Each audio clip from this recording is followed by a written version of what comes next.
I'm so bad. Okay, so I'm only a minute and 30 seconds into your message, and I'm already I'm already needing to respond.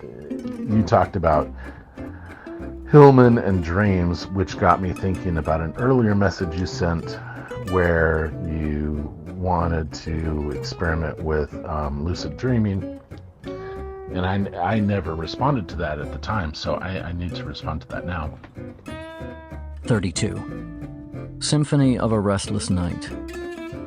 Everything was sleeping as if the universe were a mistake. The wind, blowing uncertainly, was a formless flag unfurled over a non-existent army post. High, strong gusts ripped through nothing at all, and the window frames shook their panes to make the edges rattle. I'll see you in my dreams. Hold you in my dreams. Underlying everything, the hushed night was the tomb of God, and my soul felt sorry for God. Still, I feel the thrill of your charms, lips that once were mine, tender eyes that shine. Hey FP, I thought I'd send you another letter whilst we're focusing on topics of sleep and sleeplessness, as well as the homeostatic regulations of our life-driven pleasure principles and the entropy-geared hungers of our death drives. I also wanted to bring into our correspondence some voicings from Rob on the topic of lucid dreaming. I've always felt Rob to be a kind of sleeping partner in this podcast, as many of my messages to you are quite similar to the kinds of exchanges I have with Rob, and sometimes I'm really just talking to Rob through you, so it all melds together in some shape or form, I guess. You opened your last missive to me with the words, "Everything was sleeping as if the universe were a mistake," which kind of made me laugh. George Lemaitre, the Belgian priest and cosmologist knocking around in the 1920s, his mind focused on the universe both through the lens of his faith as well as through the tools of scientific inquiry, didn't seem to think that our universe was a mistake. But at the same time, he also provided future scientists with the idea of the primeval atom and the Big Bang, which may well have been, if not an outright error, at least a kind of, cosmic hiccup.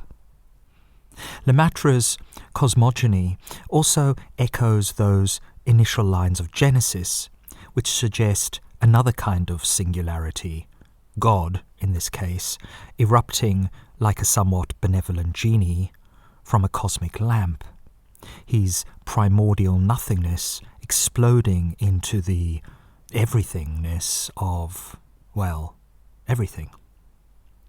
It's Lemaitre's concepts which also gave us 20th century atheists a little bit more ammunition to argue for a universe completely lacking in divine intervention, as if all the scale, vastness and complexity of the world in which we live, as well as the utter randomness of various other physical laws stretching across the cosmos, might suggest random chance rather than any kind of grand design or designer running the show.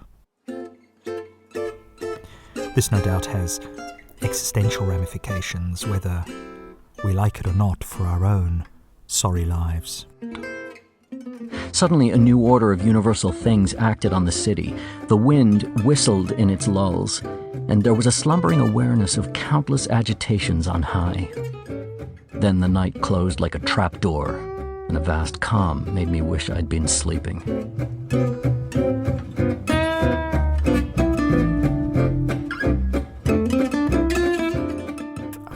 I now feel a bit bad about bad-mouthing Adam Sims in my last missive to you.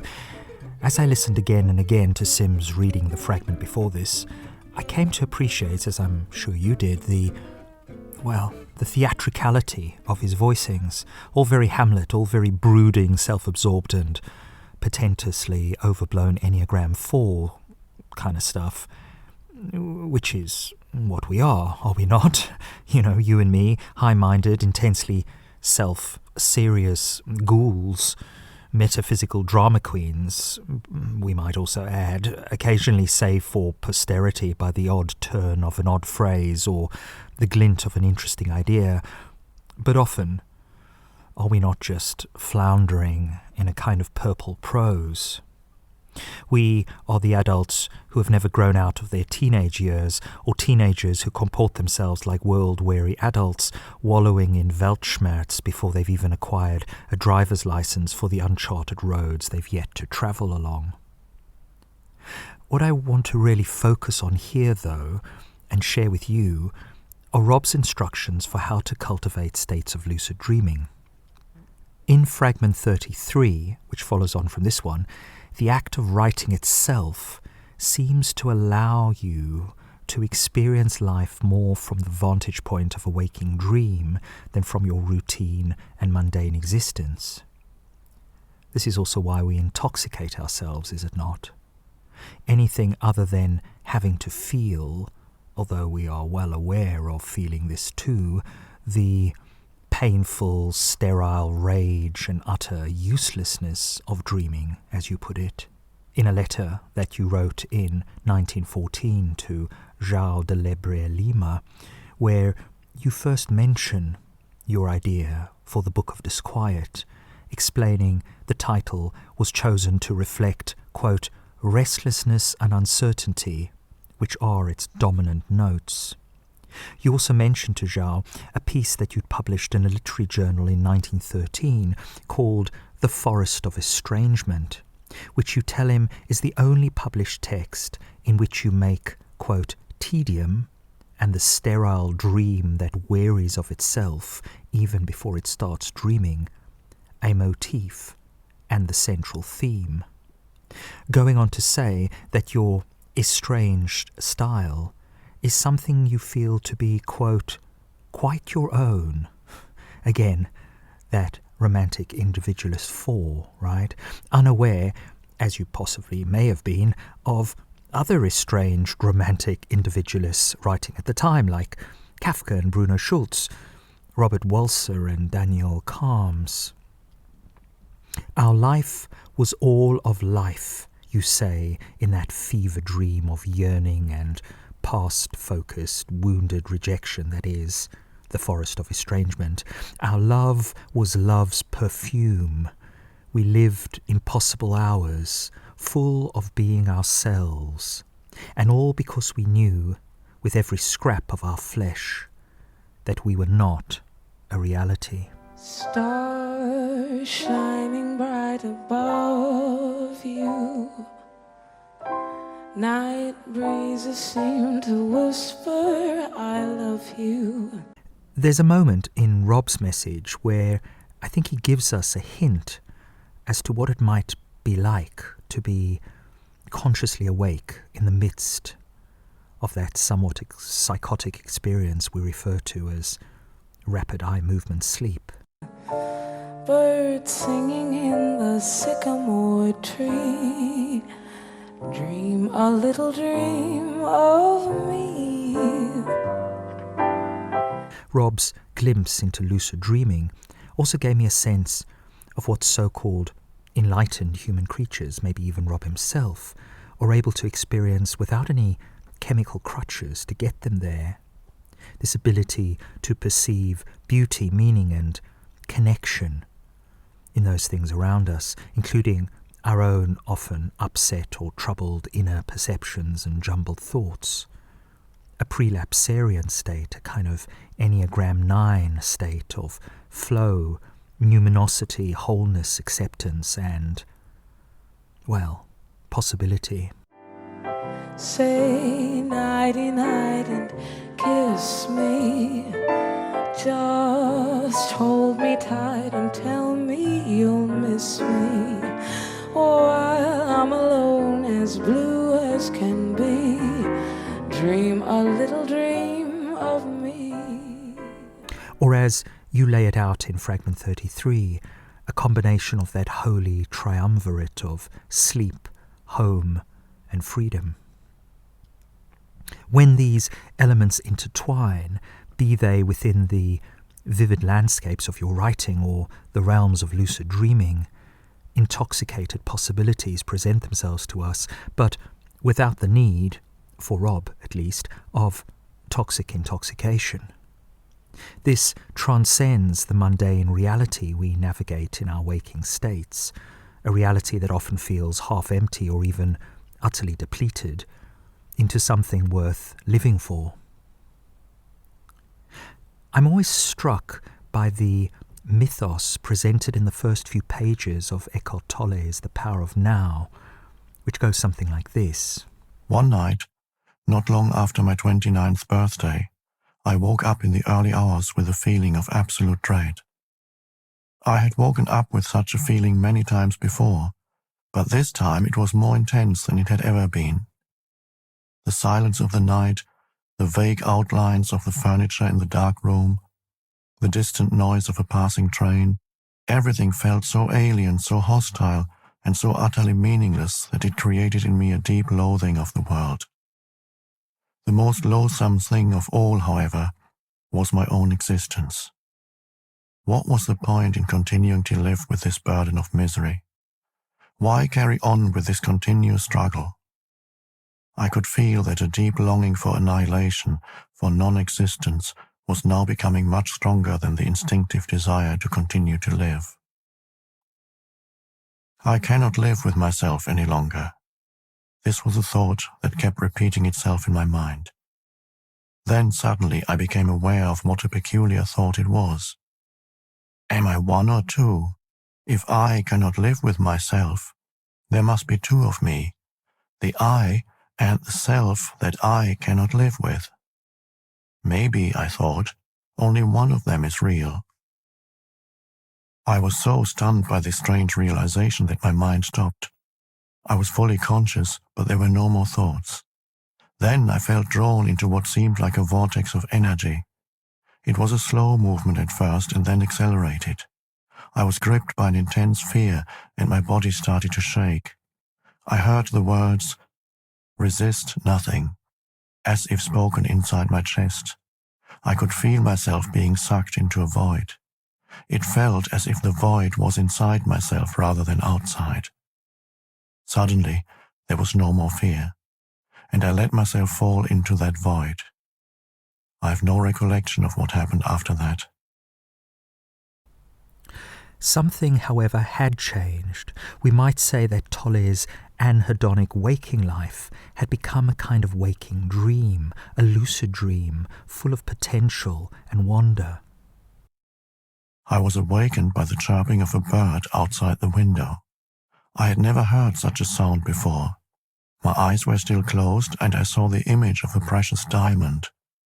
Yes, if a diamond could make a sound, this is what it would be like. I opened my eyes. The first light of dawn was filtering through the curtains. Without any thought, I knew that there's infinitely more to light than we realize. That soft luminosity filtering through the curtains was love itself. Tears came into my eyes. I got up and walked around the room. I recognized the room, and yet I knew that I had never truly seen it before. Everything was fresh and pristine, as if it had just come into existence. I picked up things, a pencil, an empty bottle, marveling at the beauty and aliveness of it all. That day I walked around the city in utter amazement at the miracle of life on earth, as if I had just been born into this world. For the next 5 months, I lived in a state of uninterrupted deep peace and bliss. I was left with nothing on the physical plane. I had no relationships, no job, no home, no socially defined identity. I spent almost 2 years sitting on park benches in a state of the most intense joy. Later, people would occasionally come up to me and say, "I want what you have. Can you give it to me or show me how to get it?" And I would say, "You have it already. You just can't feel it because your mind is making too much noise." Before I knew it, I had an external identity again. I had become a spiritual teacher. Claire Johnson, whose book on lucid dreaming I've started reading, describes the importance of developing a lucid waking mindset, very akin to Tolle and Nisargadatta's power of now, I am that state, concentrating on every moment of our mundane lives as if entranced by all of it, awed by consciousness itself. We do this, Johnson and others suggest, by casting an eye, an ear, as well as our embodied being into the everyday, as though we were dreaming it. She describes this as a reality check, which is something I've been trying to do today myself, becoming as present as I can be in each moment, focusing on the various sights, sounds and sensations around and within me, whilst at the same time asking myself the question, am I dreaming? Is this real? One result of this, I'm finding to be somewhat true, is that the mind, even for just a moment, becomes so entranced by the colours, shapes and textures of, say, one's navy blue cardigan sleeve, or an ant on the floor, or the patterns of water pooling in the lid of a pan whilst washing it, or the tiny mouth and nose movements Max makes whilst sleeping beside me, that we are briefly jolted, if you like, into a quasi-dreamlike state, a lucid dreamlike state, a feeling of acute but not unpleasant presence and merging with whatever sensory data of existence we're guiding ourselves to focus on. This also provides a sort of vivid Blu-ray HD version of our immediate perceptions, which might, paradoxically, also serve as a slightly hallucinatory break from them. Be alert. Notice beauty and strangeness. View life as a waking dream and ask yourself regularly, am I dreaming right now? Expect to become lucid in a dream. We all dream every night, and we are all conscious during the day. To lucid dream, we simply need to combine these two natural abilities. Dream lucidity is a natural and learnable ability. Train your mind to expect that you will become lucid in your dreams. Have faith that it will happen. I do have a little bit of faith, particularly after hearing about Rob's lucid dreaming adventures, which I'm going to play for you now. Another motivation for lucid dreaming is the possibility, I think, of us meeting one day in a dream, you, me, and maybe even Rob, and perhaps going for a walk together through the streets of Lisbon, visiting some of your favourite cafes along the way. I think tonight, or maybe when I'm next stoned, I might even watch Wim Wenders' film Lisbon Story again and start building up some images of that city, a city I've never visited, where one day, perhaps, the three of us might meet and explore, whether in dream or in so-called reality. So yes, you didn't ask this, but I'm answering your unasked question. Yes, you can learn from a book. That's exactly what I did. I found a book, read that, and followed the instructions, and eventually it worked. I don't know how long it took. It was a long time, though. Maybe 6 months, maybe even a year. Heck, maybe it was 3 months. I don't know. Time's different when you're younger, but I know that it took me a very long time. What you could try is the two methods that I used. One is counting down or counting up as you're going to sleep. Like, just 1, 2, just counting. And the reasoning behind that, the logic behind that, is that it keeps part of your mind awake as you're drifting off to sleep. The other method and I think this is the method that eventually worked for me, I'm not too sure, is that as I was falling asleep, I would just repeat to myself, this is just a dream, or maybe it was, I'm currently dreaming, or something like that, with the hope that it would carry through into the dream world, and that, something in my mind would realize, oh, this is a dream. And that method worked for me eventually. Like I said, it was a long time though. But the big thing about it that was trippy, though, is that once you do it and you're really awake in your dream, and then you realize just how real it is, it really makes you start questioning reality. And that was the trippy and yet fun part of it. Enjoyed that. Anyway, I just wanted to give you those two tips on how I accomplished it, at least. But if you ever want to get a book on it, do that too.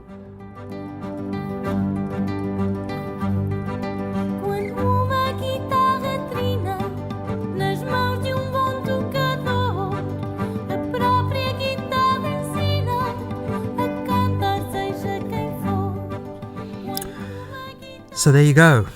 If that doesn't encourage you to practice lucid dreaming, FP, I think nothing will. I find it quite inspiring, and also, I don't know, I guess something to work on during the week when I am missing my green girlfriend, who I've decided, bar the odd impromptu visit, is mainly going to be consigned to arriving in my life like a sort of deus ex machina on the weekend to show me visions of why it might still make sense to push myself through this kind of Groundhog Day daily grind, if only to have a few precious hours of lucid dreaming with her. I realized this, I think, after listening to Rob's message, and that is, lucid dreaming is really also what my experience of being stoned is like. Being stoned is lucid dreaming. I'm awake, supremely awake, conscious of my thoughts and sensations, but at the same time, all the usual humdrum sight, sound, smells, and weary ideations are suddenly alive and meaningful in ways that they weren't before. Just as when Natalia, that other green girlfriend, would accompany Max and myself on walks, all three of us experiencing the world through a single heart, mind, soul, albeit in three separate skeletal frames. Adam and Eve in the Garden of Eden is often how I felt at her side. And when she vanished, well, somehow or other she took Eden with her. Your description of the forest of estrangement is, I think, a perfect encapsulation of that, FP.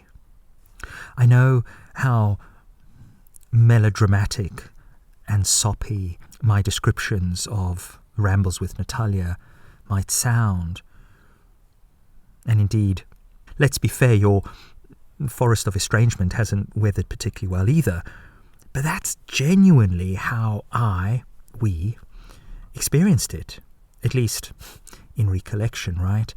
And that's also how it feels, or has felt for the last few years, exiled from Eden with no way back, other than through occasional mind-altering but not especially healthy substances. Which is also why I think I can't seem to give them up, even if I have to spend a week of blah and so whatness between our times together, thinking only about when me and Gigi will finally be reunited again in a few days' time, able to go on our country walks with Max at our side. And of course, that's kind of how things went with Natalia too, as she largely liked to be left alone on weekdays to get on with her Enneagram 9 self-prescribed routines and procedural comforts, showing up only on weekends to be showered with care and affection, and also, I guess, to shower some of that back to us. All gone. More than gone. Because what we have left is this never-ending, haunting absence.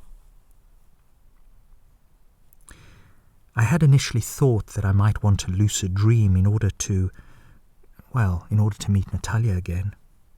After she vanished, I did dream which is to say, fantasized on an almost daily basis about being able to see her, to walk with her and Max on some of our favourite Chiltern walks once more, to feel alive in the way that I once felt alive by her side, happy and grateful and ever so joyfully involved in the ever-changing beauty of the natural world around us.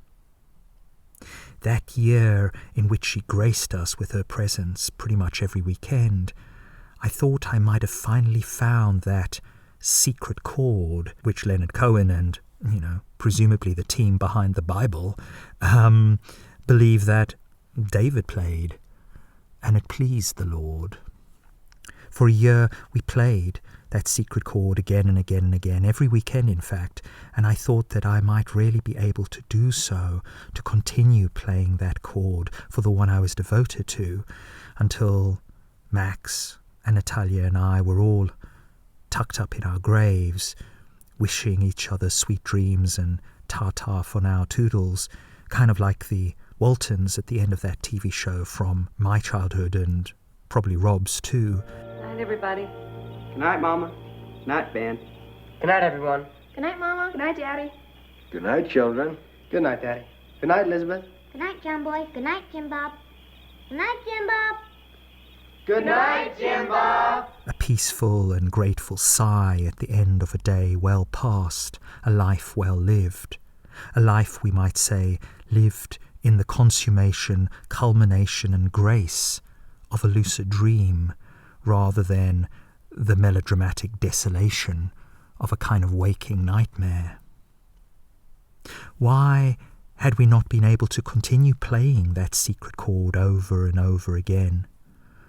Well, tolerance, presumably. Not the good form of tolerance, the tolerance we adapt and adopt for another person's shadow and they for ours, but rather the tolerance one develops, alas, towards a drug, in this case the drug of eros, tolerance and desensitization. Tachyphylaxis is the medical term for it, that rapid decline in the effectiveness of a stimulus. Or as you put it in The Forest of Estrangement, FP, quote, "And thus we died our life, so individually intent on dying it, that we never noticed that we were only one, that we were each an illusion of the other, and that each of us, as a separate self, was nothing on the inside but an echo of that self. Let us give up the illusion of hope, which betrays, of love which wearies, of life which surfeits but never satisfies, and even of death, which brings more than we want and less than we hope for. Let us give up, O veiled one, even our tedium, which wears out its own self and dares not to be all the anxiety that it is. Let us not weep, nor hate, nor desire. Let us cover with a sheet of fine linen, O silent soulmate, the dead, stiff profile of our imperfections."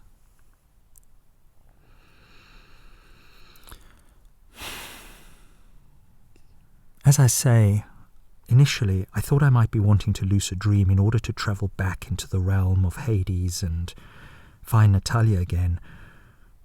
But I realized today that I don't really need to meet that lost love in my dreams, as she has somehow managed, I'm not entirely sure how, to haunt my so-called waking life.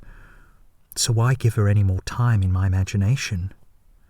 We have had all the conversations that one person in love with another who can only respond, "I cannot care for a person like you," might have, and this is why she is best communicated with through the waking dreams of daily consciousness, as that is where I still feel her absent presence most keenly. I would, however, which is why many of us want to learn this technique of lucid dreaming, I would like to meet someone with a similar sensibility to mine one day and experience again that wholly singular feeling of both enjoying someone else's company but also caring for them, in a romantic sense, I guess, and being under the illusion or delusion that they too might care deeply for Max and for me. I would love to have one last great love story before I die, FP, and I think the person I might be able to have this with is waiting for me in my dreams. I just need to apply myself and do whatever it takes to experience lucid dreaming. Waking up at 5 a.m. to meditate for half an hour before trying to get back to sleep again? If that's what it takes, why not? Sensory deprivation techniques? Okay. Dream journaling?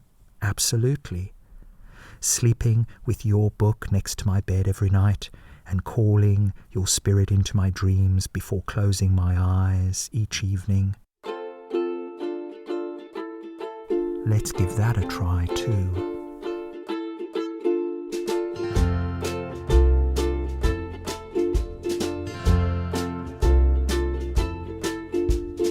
Though the days are long, twilight sings a song of the happiness that used to be. Soon my eyes will close, soon I'll find repose, and in dreams you're always near to me. I'll see you in my dreams, hold you in my dreams. Someone took you out of my arms, still I feel the thrill of your charms. Lips that once were mine, tender eyes that shine, they will light my way tonight. I'll see you in my dreams. Maybe it's not just the technique, maybe it's the will, and by reading a book you really get absorbed into it, and it kind of overtakes your will or overtakes your senses. It's not just you sitting down counting, it's this experience of will. I don't know what to call it. So maybe that's helpful in a way, in that it encompasses more of you. Yeah, okay. Toodles. Lips that once were mine, tender eyes that shine, they will light my way tonight. I'll see you in my dreams. They will light my lonely way tonight. I'll see